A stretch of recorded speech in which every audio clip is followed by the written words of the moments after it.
నమస్తే, welcome to hash tag you. నేను మీ రాజేష్.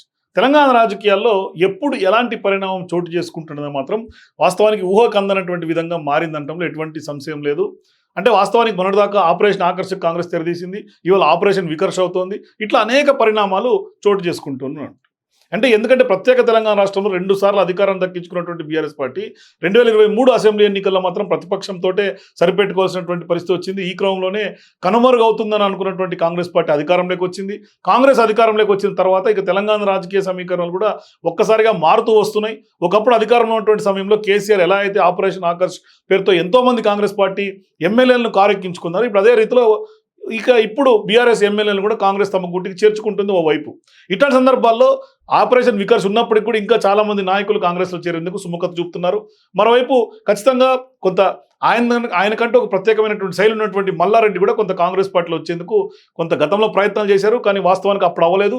ఇప్పుడు వస్తానంటూ కూడా ఆయన డిమాండ్ చేస్తున్నటువంటి పరిస్థితి. అంటే ఒకరొకరుగా వరుస పెట్టి పూర్తి స్థాయిలో గెలిచినటువంటి ఎమ్మెల్యేలు అందరూ కూడా ఇవాళ అధికార కాంగ్రెస్ కండువా కప్పుకుంటూ కాంగ్రెస్ పార్టీలకు చేరుతుంటే ఇవాళ వాస్తవానికి కూడా పరిస్థితి ఇలాగే కొనసాగితే రానున్నటువంటి రోజులు ఏకంగా కారు పార్టీ ఖాళీ అవుతున్న చర్చ బలంగా తెలంగాణ రాజకీయాల్లో వినిపించింది.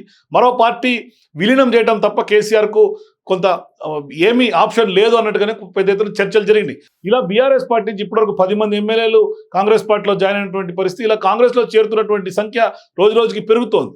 మరోవైపు ఇంకా చాలా మంది ఉన్నారు. మొత్తం 26 మంది ఎమ్మెల్యేలు మొత్తం వస్తారు, కేవలం 2-3 మిగులుతారంటే ప్రచారం కూడా పెద్ద ఎత్తున జరుగుతుంది. ఇట్లాంటి సందర్భాల్లో మల్కాజ్గిరి మాజీ మంత్రి ఎమ్మెల్యేగా ఉన్నటువంటి మల్లారెడ్డి పేరు కూడా ప్రముఖంగా తెలంగాణ రాజకీయాల్లో చర్చనీయాంశం అవుతుంది. ఎందుకంటే మొదట ఆయనే పార్టీ జంప్ అవుతారు అనుకున్నప్పటికి కూడా ఇంకా ఆయన బీఆర్ఎస్లోనే కొనసాగుతున్నటువంటి నేపథ్యం మనం చూస్తున్నాం. ఇలాంటి సమయంలో మల్లారెడ్డి చేసినటువంటి కామెంట్స్ తీవ్ర స్థాయిలో వైరల్గా మారాయి. అంటే తాను కాంగ్రెస్లో చేరేందుకు సిద్ధమే అంటూ కూడా ట్విస్ట్ ఇచ్చారు. సో ఇప్పుడు ఈ వ్యాఖ్యలు చేసినటువంటి మల్లారెడ్డి బీఆర్ఎస్ కనుక 3వ ప్రభుత్వం స్థాపించి ఉంటే ఖచ్చితంగా తాను హోంమంత్రిని అయ్యి ఉండేవాడిని అంటూ కూడా మల్లారెడ్డి చెప్పుకుంటూ వచ్చాడు. సో సంవత్సరానికి 4 సినిమాలు తీసేవాడినని, కొత్త శాటిలైట్ ఛానల్ కూడా పెట్టేవాడిని అంటూ కూడా ఆయన ఇవాళ చెప్పినటువంటి పరిస్థితి. తాజాగా అసెంబ్లీ లాబీలో మీడియా సమావేశంలో ఈ వ్యాఖ్యలు చేయడం పెద్ద ఎత్తున చర్చనీయాంశంగా మారాయి. అంటే తనకు హోంమంత్రి పదవి ఇస్తే ఖచ్చితంగా కాంగ్రెస్లో చేరేందుకు కూడా సిద్ధం అంటూ కూడా చేసినటువంటి వ్యాఖ్యలు తీవ్ర స్థాయిలో ఇవాళ దుమారాన్ని రేపుతున్నాయి. కానీ రేవంత్ అందుకు అంగీకరించారని, ఇక ఈ విషయంపై మీడియా ప్రతినిధులే మధ్యవర్తిత్వం వహించి ఖచ్చితంగా మల్లారెడ్డిని కాంగ్రెస్ పార్టీలో చేర్చుకునేలా కూడా, హోంమంత్రి చేసేలా కూడా కొంత మీరు మధ్యవర్తిత్వం చేయాలంటూ కూడా మల్లారెడ్డి చేసినటువంటి వ్యాఖ్యల పరంపర కొనసాగుతుంది. ఇట్లాంటి సందర్భాల్లో తీవ్ర స్థాయిలో చర్చ జరుగుతోంది.